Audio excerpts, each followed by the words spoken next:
G'day, ladies and gentlemen. I'm here with my good friend Tommie. He is the typical American redneck Christian. I am the typical bogan Australian Christian, and we're very similar. He seems to be a bit of a man after my own heart. He's got a bit of a homestead going with his missus, and that's going quite well. They're learning as they go, which is fantastic. And once you get out there, there's no one really holding your hand, is there, Tommie? You just kind of figure it out as you go. Yeah, I mean, I'm lucky. I was raised on a small little hobby farm, but other than calling my dad every now and again, you just got to figure it out. And you guys got some animals going. Do you want to talk a little bit about what you guys have got going on in is it 13 acres? 12. 12 acres, yep. What do you guys got going on there? We raise boar meat goats, and then we raise egg-laying chickens. We've got buff Orpingtons, brown sex links, and Transylvanian naked necks. And then we raise Tamook meat rabbits. They're a breed that was line bred here at Texas A&M. Okay. And then we have quail for meat and eggs, and we just got into turkeys. We have 3 of those, a tom and 2 hens. And hopefully next year we'll get some eggs and incubate those and have some turkey on the menu. Yeah, beautiful. And you guys do a bit of preserving too, don't you? What have you worked on so far with the prepping kind of stuff? As far as preserving, man, most of that is going to be dehydrating, and then we also pickle all of the quail eggs, because quail eggs are really good for you. In fact, my wife Shelly, she's allergic to regular eggs. Okay. So she can eat quail eggs. What do they taste like compared to chicken eggs? Exactly the same. They're a little bit creamier. There you go. The only problem is it takes 3 or 4 quail eggs to make a chicken egg. Okay, getcha. So, and they're kind of a pain in the butt to open up. So most of the time I just hard boil them and pickle them, and I eat them. I'm about the only person that eats them that way, but not hurting my feelings. Yeah. Good protein. We do. Exactly. We do that, and Shelly has just got into canning. The other day, her and my stepson Brian canned some Pomodoro sauce. Yep. And as far as prepping, man, it's just beans, bullets, and Band-Aids, you know. And on top of that, it's stuff for the farm, like, man, feed. Yeah. We're working on trying to figure out how to feed all of our animals on the farm, you know, by growing things. Gonna experiment with tree hay next year. Okay. That was a thing. That was a cool thing back in World War II. It's just coppicing them, cutting them off at the ground, and then they grow up shoots, and you harvest the shoots every year. And apparently the tree will live like 8 to 10 years like that. So, yeah, right. That makes sense. I had a stump here that I pulled out, and it kept shooting up, and I couldn't stop it. I ended up putting a fire pit on top of it just to burn it out the ground. Same thing, dude. Same concept. Only you're doing it intentionally there. Yeah. But gonna experiment with that, and got some other plants growing, like some sorrel and comfrey, stuff like that. That's super good for every critter, humans included. As far as prepping for the farm, you got to figure out, like, you got to think 20 steps ahead. Like, you know, eventually I'm going to need fencing over here. Well, even though I don't have time or I'm not ready to put it up, I might ought to go ahead and buy that roll of fence so I'll have it later in case something goes wrong, you know? Yeah. So the supply chains I've heard over there, supply chains of timber have gotten really interesting, and there's a few people worried about that. It's been ridiculous, man. Steel went up first. I'm not sure what caused that. Supposedly the tariffs on the Chinese. Okay. And then right after steel went up, for some reason, even though we harvest a lot of our own lumber, I guess just they saw the opportunity that steel was going up and they could jack the prices up on lumber. Like a 2x4 costs $7. Whoa. And that's $7 American dollars. That's $7 American dollars too. That's heaps more than $7 here. That's insane. Yeah, dude, it is. It's crazy. They used to be $3 a piece. So yeah, that sounds more about right here too. Far out, man. That's scary. So, well, prepping's probably on a lot of people's minds now. I remember you were talking. You did a video on your channel on your. I don't know if I've mentioned that either. Bubba and Sissys Homestead on Telegram. yeah, Check that channel out, guys. Yeah. So you're talking about the most important aspect of prepping, which I found interesting. Do you want to just briefly talk about that for a bit? yeah, man. So in Revelation, it tells us exactly what's going to go down. A lot of people are brainwashed and they think that it's going to go down after we're all called up. Well, if you actually delve in and read the scripture, we have to go through the tribulation first. Mm. So we've got some hard times coming. We know it ends well, but in other scriptures, God tells us to prep. He tells us about 2 different types of prepping. King Solomon said that a wise man storeth choice foods and oil. Mm. So there's that. But then there's also, if you're constantly living in this fairy tale that we're just going to all be called up, then your faith is going to be, our faith is all going to be tested. But if you think we're going to be called up, then. And then it doesn't happen, then what do you think? Then it doesn't happen. Your faith is just, it's gonna take a hit, like, wow, I've been lied to or something, so we have to work on convincing everybody to read scripture so that they understand what's coming. And then we need to work on our own faith, because even though we know by reading it, there is no possible way we can fathom what's going down. It's never been this bad in the history of the world. There may have been small little geographic pockets where it was bad or worse, but not the whole world at once. Exactly. The whole world kills millions of babies a day, you know? And not only that, but in places like China, like everybody says that Christians aren't persecuted. Places like China, you get killed for owning a Bible. And then over there in Australia where you live, you told me that it's illegal to sing. Yeah, we're getting pretty weird here. That's crazy to me. So we have got to work on our faith. We've got to dive into the word on a daily basis. Yep. And that's the most important part of prepping that you could do, is building your faith, diving into the word, leaning on Jesus, letting him carry you, and let him carry you all day, every day. Because a lot of people want to think, well, I'm a good person or I'm a strong man. We ain't got nothing, dude. We cannot get out of bed. We can't lift a finger without Jesus Christ. Yeah, and I don't know where it started, but at some point, a lot of Christians started thinking that we deserve this like happy, carefree, comfortable life where nothing ever goes wrong, and we're in our little Western bubble, and there's all people, the people in third world have been going through this stuff for ages, and we haven't seemed to really sort of lift a finger for them, but then it's starting to happen here now in the West to us.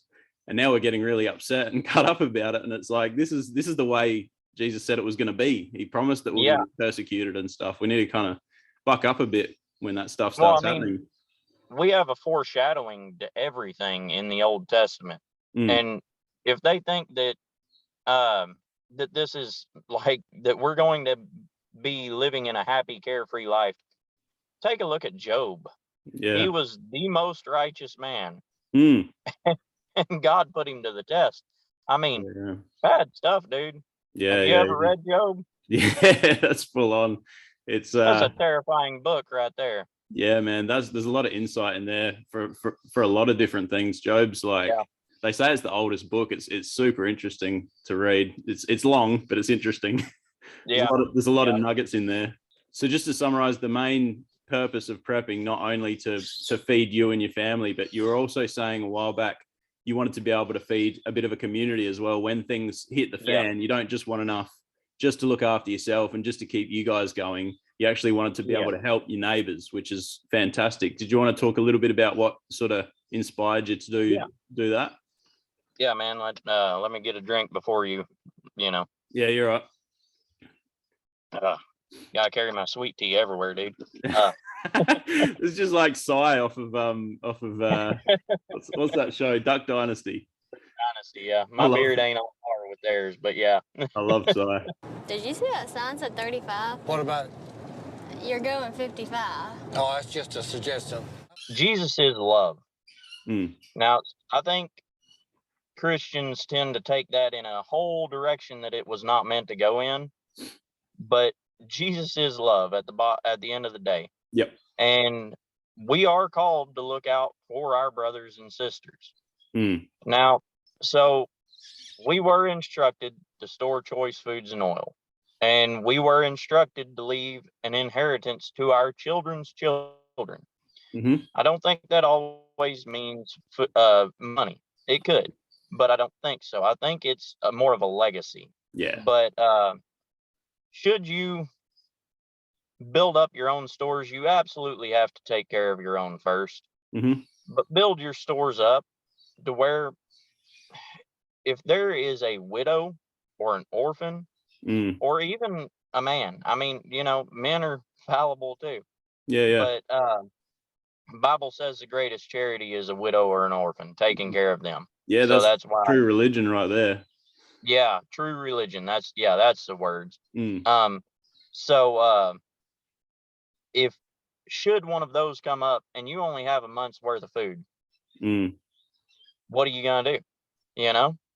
So in our Christian faith, by showing people that we are followers of Christ, we need to have our stores stocked up enough of everything that we can help people out, that we can help them out so much that they stand back and say, just like the disciples did. It's like my favorite verse in the Bible, dude. Whenever Jesus calms a storm and they step back and they're like, wow, what manner of man is this? That he can calm the storms. Well, what manner of man is this that all this is going down? He's always got a smile. He's always having a day. He has food to feed everyone.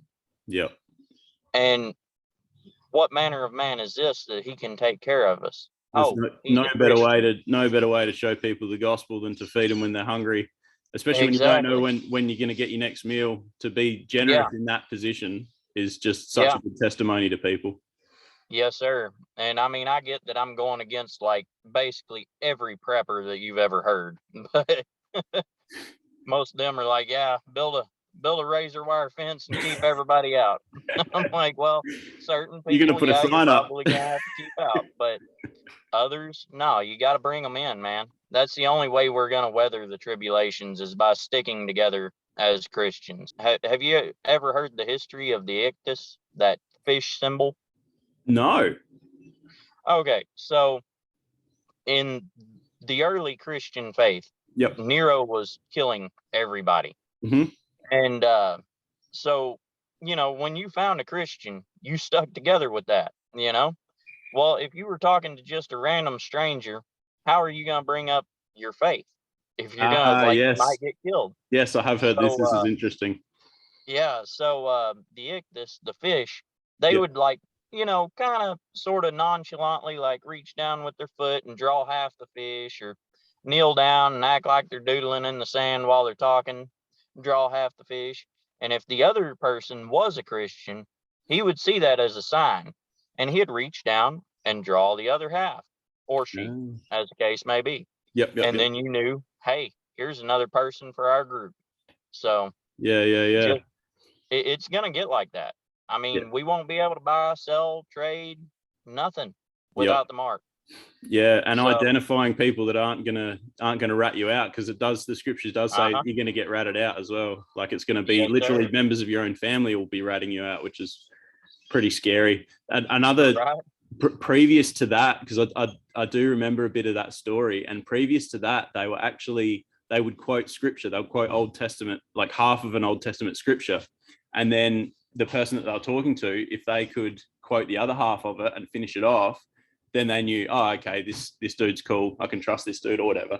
Okay. But I've never heard that part. What started happening was when they were trying to fix the Christians and go and get them and tie them to poles and burn them and stuff. Nero said, all right, you need to infiltrate these groups. So you guys need to learn the scriptures. So he got a bunch of his soldiers to actually learn the scriptures to infiltrate those groups so that they could infiltrate. But what happened was the soldiers kept getting saved.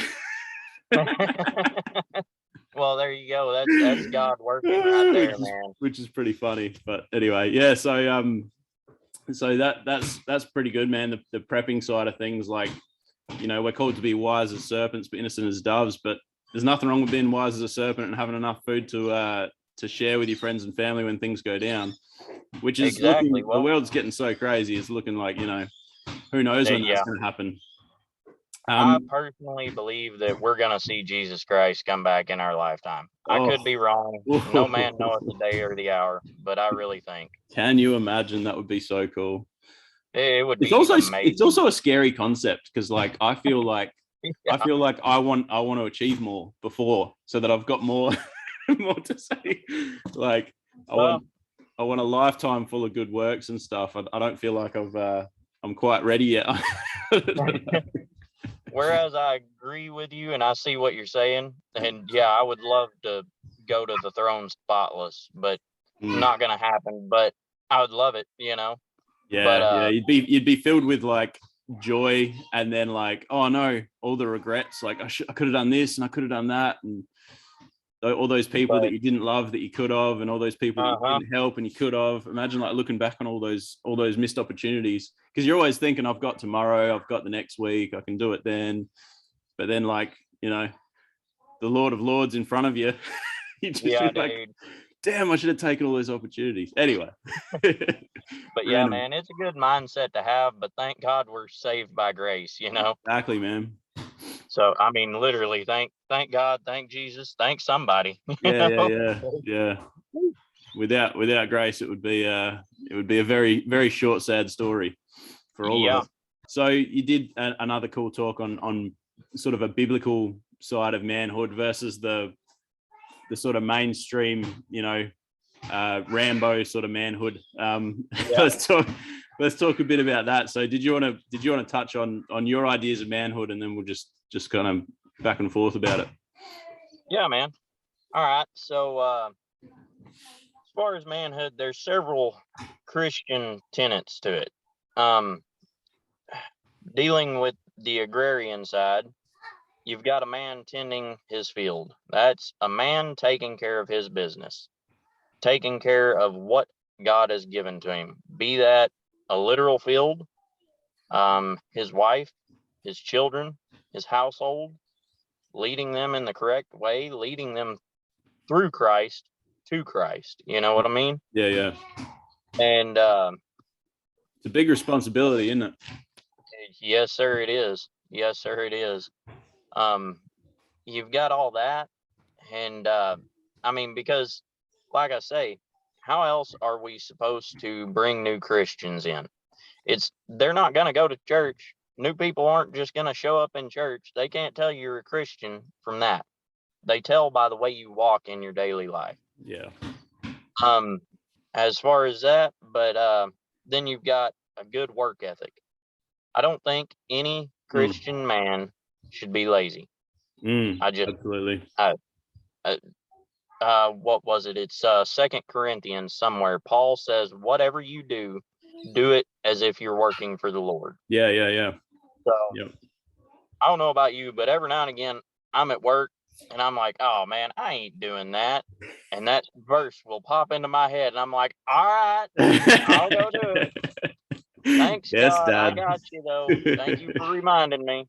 Yeah. But so no Christian, in fact, I think wherever Christians work, they should be the hardest workers there. Absolutely. And if they're not, they better be striving for it. I think that companies should be like, man, we need more men like him. What sets him apart? Oh, he's a Christian. Okay. You know what's sad? I've heard lately in the last like 10, 20 years in the business world, Christians are less trusted than Really? people that are secular because they're less reliable, because they're more prone to like just erratic behavior and not holding their word and stuff. People like in that world who actually don't introduce themselves as Christian so that people trust them, which is really sad. And that's totally flipped upside down, hasn't it? For what we were called for compared to what some people are known for now. It is really sad, but we can reverse that. Yeah, we can. We absolutely can. But so we got taking care of your business, tending your field. We got work ethic. Then, man, even though we aren't near as much as women, men are to a certain degree called to be a nurturer. It's a little bit less than women, but we need. We're not quite as good at it. We're not quite as natural at it. Exactly. But if we want to look at an example, look at Noah. Noah tended to every animal on that ark, which was basically every animal in the world at that time. Yeah. And I mean, I guarantee you, some of them got sick, and Noah had to take care of them. I don't think it was his wife doing all that. Not that she didn't help, but Noah was the man of the boat, you know? It's like a gentle, like loving spirit towards your wife and your kids, rather than the typical, especially here, like not so much nowadays, but back in the day over here, there was a lot of like domestic violence against women, lots of like, you know, drunk, discontented, grumpy dudes coming home and just beating the crap out of their wives and screaming at the kids and throwing them out the house and that kind of thing. So like, and that they were the tough guys, you know. They were seen as those kind of dudes were seen as tough, strong men. Which I think is actually like a real sign of weakness when you're using your strength like that. Towards people that can't defend themselves. Yeah, if you can't control your emotions and your anger in particular, like that, no, that is a sign of weakness. Absolutely. Yeah. And like being able to sort of relax and know that you don't have to do that. I noticed a long time ago, like some of the guys that would really act tough and really like talk rubbish every time they were in like a tight spot or whatever, versus guys that would sit back and kind of not really get too stressed out about it. Those guys were usually the dangerous ones, and the ones that were really vocal and talking a lot of rubbish were usually the guys that were scared. So it kind of almost looked like the tougher you are in the real world, the more kind of relaxed you were when things hit the fan. So versus the guys that were really like aggro and constantly looking for fights and stuff like that, it looked like they were doing that more out of fear a lot of the time. Yeah, dude. One of our presidents from back in the day, Teddy Roosevelt, his famous line was "Speak softly, but carry a big stick." I mean, like, you know, basically he was saying just shut up and know when the time is right, you know? Yeah. Keep this. You can be strong, but you don't have to flaunt it. You only use it when you need it, and that's it. Yeah. But yeah, as far as the nurturing, you're correct. Yeah, it's more of a gentle and loving manner. That's a good way of putting it. We don't do really well on nursing boo-boos and whatnot like that. But in fact, I remember my grandson, every time he'd trip or fall, I'd yell at him, "You're all right," and then I'd turn to my wife and say, "He's all right," you know. Yeah, pretty much like, the don't same ask here, him man. how he is; he's gonna cry. Yeah. But God uses that though. Those kind of different. They seem like they're opposing natures: the masculine nature, and the female sort of nurturing nature. But you put them together, and it has a perfect balance for the kids to grow up without sort of missing out on either of those things, because they need that strong sort of independent role model that's the leader, and then they also need that loving, nurturing side to them. And the statistics on single parent households, like where the kids end up, I assume it's the same in the States, but here, you know, if you're missing one parent out of the two in your house, like your mental health statistics go through the roof, jail goes through the roof, crime goes through the roof, everything. drop out of school, usually, job career opportunities plummet. So there's a big, massive gaping hole, no matter if you're missing the female, that nurturing, loving side of it, or the male strong side of it. When I got married, the preacher was doing what is it? It's not marriage counseling, I don't think. He just wanted to talk to us, made sure, we knew what we were getting into. Yep. And he described it really well. He described it as a 3-corded rope. He said, you have one cord going up the center and man and woman wrapping around it. And that is the oldest, strongest rope that there ever is. And the center cord would be Christ. And as long as the man and woman are wrapped together around Christ, the marriage can never fail. Yeah. So that goes into that. That's heaps true. That's exactly what happens with me and my wife. If we are getting lazy, getting distracted, getting sort of worldly, if we start going worldly, we start fighting. And then as soon as we stop and we're like, all right, let's sit down, let's have a pray, let's have a read, and we start doing that every day, things just slowly get better again. Because you're becoming more Christ-like rather than more world-like, and the world's constantly fighting with everyone and constantly arguing and constantly, just madness. Mm-hmm. So if you want to sort of look at that, you sort of start becoming, you lean that way, and then you start arguing at home because you're bringing that into your house. But if you're focusing on Christ and you're slowly becoming more like Christ, then you're both becoming something good rather than slowly becoming something bad, and it makes all the difference in the world. Absolutely. Oh yeah, man. Literally the same thing happened with me and my wife this morning. Yep. We don't really work together that well. She thinks I'm bossy, and I don't know. I think she ought to know everything. But no. So we were getting ready to do the fence, and I guess I was being a little bit of a turd. Yeah. I was getting pretty flustered with her. Yeah. And she says, all right, stop. We need to pray. Oh. We've got to pray before we go on any further. She said, I cannot have a day where me and you are arguing while we're doing this. And man, we prayed, and no joke, it was A-okay the rest of the whole time. Beautiful, man. Bam. Beautiful. You got yourself a good woman. Yeah, dude, man. Word is they're worth more than rubies, I hear that. And they're not easy to find either. Yeah. Definitely lucked out. But as far as manhood, man, so we got two things, and they almost sound contradictory, but they're really not when you really look at it. Jesus calls us to be meek, but that means that we are to not seek out battles. We are to handle every single thing, every aspect, with the same grace that Christ has given us, or at least something akin to it, if possible. We're supposed to try. We are human. We are going to fail at that. But as long as we are trying and getting better and more Christ-like every single time, it'll all work out. But that doesn't mean that we just let everything go and we get walked all over.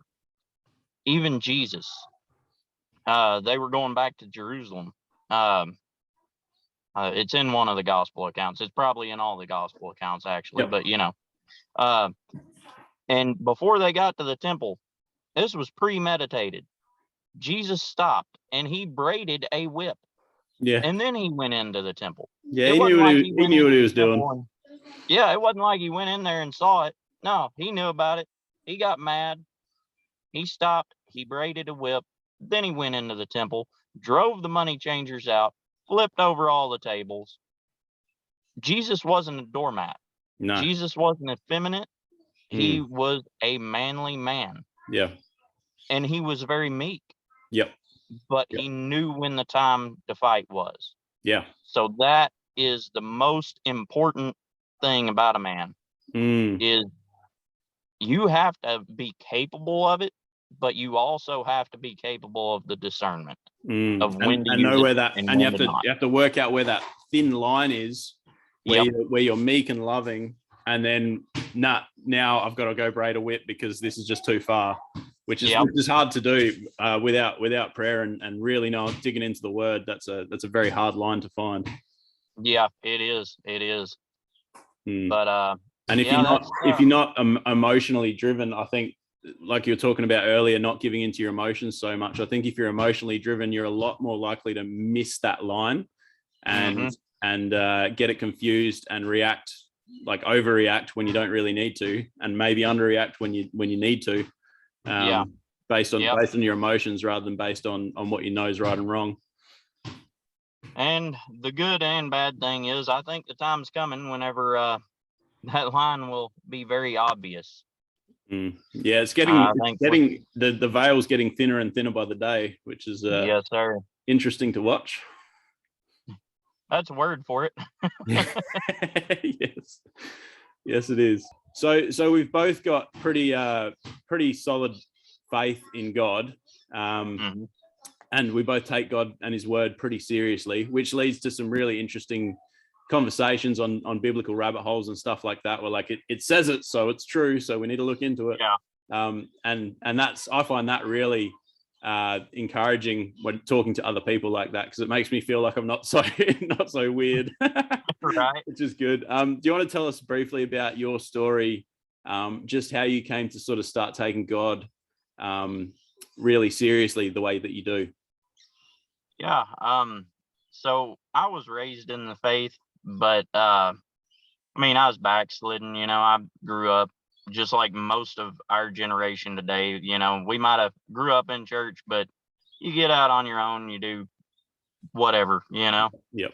But no, so I got married, and my wife's always prayed and everything, and it wasn't that I didn't pray, but it was like, hey, Jesus, I need some help, please, thank you, amen. No real depth to it, But what started it was so my wife is a little bit older than I am. Yep. And neither one of us can have kids. Okay. So but my stepson had 2 children. And I was there at the hospital for both of their birth. I was Peepaw, I was grandpa. They called me Peepaw though. And it was Justin and Elizabeth. Yep. And then later on, they lived with us for quite a while. Nice. And meaning like the whole family. Yep. And later on, my stepdaughter got a house, rented a house. Yep. And it was a fairly large house. And my stepson and his wife and kids moved in. And they, living as a family group. It was all good. Yep. And it had drop down ceilings, which is a fairly common thing in old houses, because old houses were built really tall. Yep. But so a fire started in the ceiling, and it started in their room, in the children's room. Oh shit. Yeah. And they a fire started. So I'm not sure what woke them up, because apparently the smoke detectors didn't work. But Brian woke up and ran in there, and don't know why. He said that even he doesn't know why, but he grabbed Elizabeth instead of grabbing both of them and ran out of the house. He got Elizabeth out, and he ran back in to get Justin, and he couldn't because of the flames. Now, I think, just knowing what I know now, how God really and truly interacts in our life, like every single day, whether people realize it or not. I think that Justin was already gone. Okay. I don't think he would have been capable of caring for Elizabeth, not in a loving way, in like medical caring. Get what I'm saying? Yep. I think he would have been too preoccupied with his son's death. And so I was going on hitch. I worked out in the oil fields at that time. And I was about to Abilene, which is 2.5, 3 hours away. And I can still show you the exit where I got the phone call. Got a phone call from my mom, said, "Hey, you need to turn around. Your family needs you." I said, "Okay." I said, "Well, you got to give me more than that to go on. I got to have something to tell my boss." And she said, "Well, there's been a house fire." I said, "Is everyone okay?" She said, "No, Elizabeth is heading to the hospital." I said, "All right, I'm on it." I kicked the dudes out at an exit, called the other van, said, "Hey, pick them up." And I flipped a UE, called my boss, said, "Hey, I'm taking the van to the hospital," Yeah. And can't say enough good stuff about the company that I worked for at that time either. They helped out a lot. Yep. But anyway, I get to the hospital, and since I was actually closer to the hospital than anyone else, I made it before anyone other than Elizabeth and Margaret, because Brian got checked into the hospital down there from burns, and Shelly was with him. Shelly's my wife. Yep. And I went in there and I was like, "All right, put on the man face, everything's going to be okay." And I went up and I hugged my stepson's wife. And I told her, I said, "Oh, why are you crying? Everything's going to be all right. It's just a few burns, she'll be fine." And there I learned that Justin didn't make it. Yep. And I learned that Elizabeth had burns on over 90% of her body. Oh. And so the rest of the time in the hospital was kind of a blur, but that is where I started praying for something other than just myself. And it was rough, man. It really was. It was I don't have words for it. Yeah. But we went to the hotel room that night because just weird rules in the hospital. We couldn't stay. And we get to the hotel, and my stepson's wife gets a phone call that she's gone. Oh. And we head back, no, she gets a phone call that says that they've had to revive her several times. The events are a little bit mixed up in my head. But she gets a phone call that they've had to revive her, and we need to get up there to make a decision. So we go back up to the hospital, and by that time she was gone. And man, like I say, words don't describe that kind of loss. But I prayed, even though I was so mad. Yep. I mean, angry, dude. Yeah. Rage, and it was not directed at the right spot. Yep. I was mad at God because I didn't understand. Yeah, my prayer life sucked, but I did pray for my family to be protected. And I was like, man, why couldn't you just at least answer that one? Yep. Well, throughout the days and months, this goes into a big part of manhood. Yep. This goes into a big part of faith building. Yep. I failed. I failed in the manhood department. Y'all, I turned to the bottle heavily.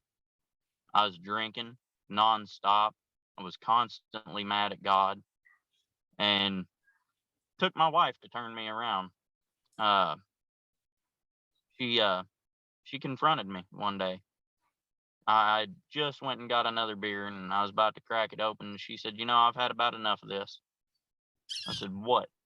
And she said, "Well, you've always told me that you'd be my rock." She said, "I haven't even been able to cry for my grandkids." She said, "Because you have been too wrapped up in yourself and the hurt that you're feeling to provide any support for me." And man, it was like a kick in the gut. It was an eye opener. And through her doing that, I set the bottle down like that. I do still have a beer or two, but I don't drink like I did then. Yeah. And man, just relearning how to pray, just trying to have that childlike faith. And that's when I'm not saying it happened overnight, but through all this is what brought me really strongly to Christ. Jesus told me, I mean, like, dude, when I finally let him, he hugged me. Yeah. And he told me that the bad stuff that happens here, it's not him causing it. It's not even him allowing it. Yeah.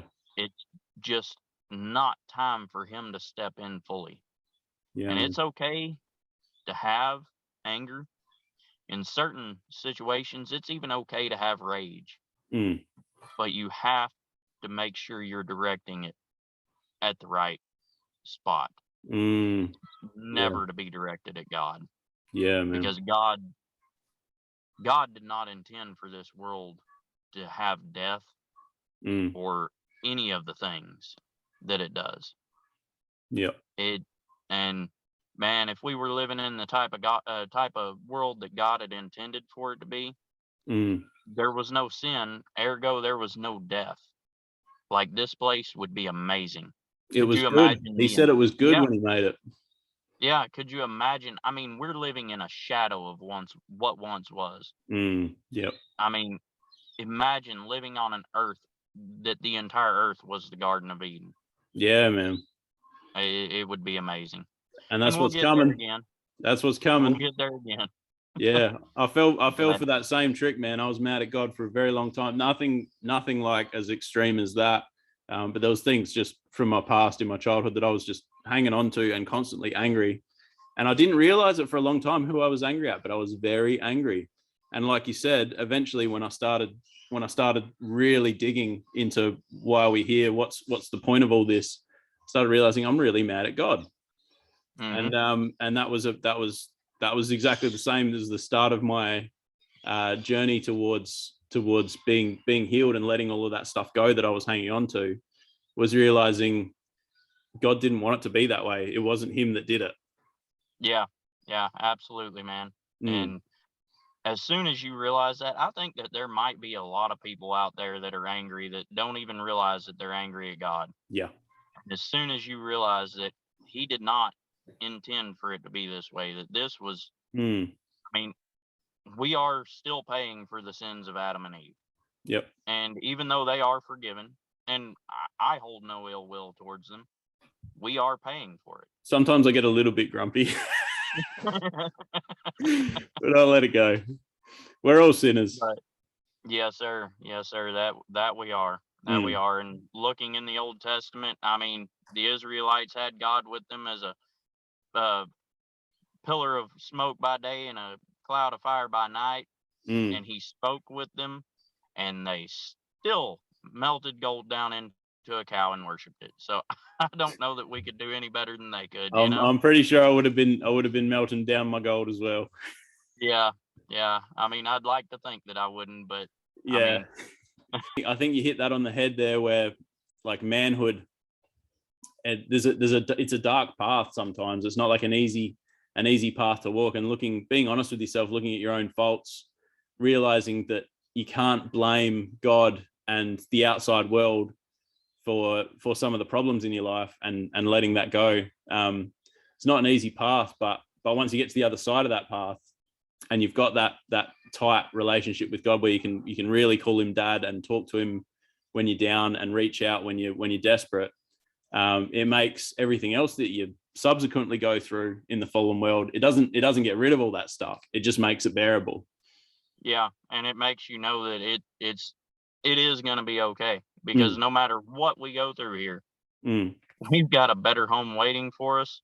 Yeah. And justice is going to come. It's just not ours to deal out. Yep, absolutely. And that also ties in with all the stuff happening now and how crazy the world's getting, and maybe we're heading into some actual proper persecution rather than just, occasionally getting called a name and that kind of thing. It looks like we might be heading towards some legitimate form of persecution, which again, once you've walked that path and you realize this isn't everything, this place isn't the end, and death is actually just the beginning of what's to come. That's a whole new ball game, a whole new mind frame that you can go into that that hardship that might be coming. We don't know when, we don't know, you know, this generation, next generation, whenever it's coming. Once you go into that with the mind frame that Paul had, where he's like, I've learned to be content. And that verse is taken out of context a lot, but there's that verse, I can do all things through Christ who strengthens me. That's actually, he's talking about living in dungeons and not eating and not having clothes and stuff. He's saying like, this is the stuff I've been through, but I can survive this and get through it because of Jesus. Yeah, exactly. I think the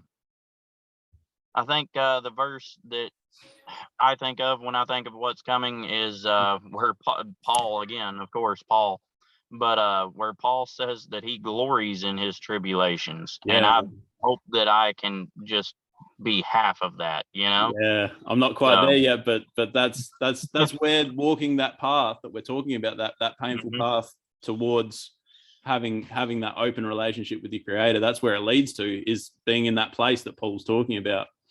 He even gets to one point, he says, I don't know what's better, to die or to live.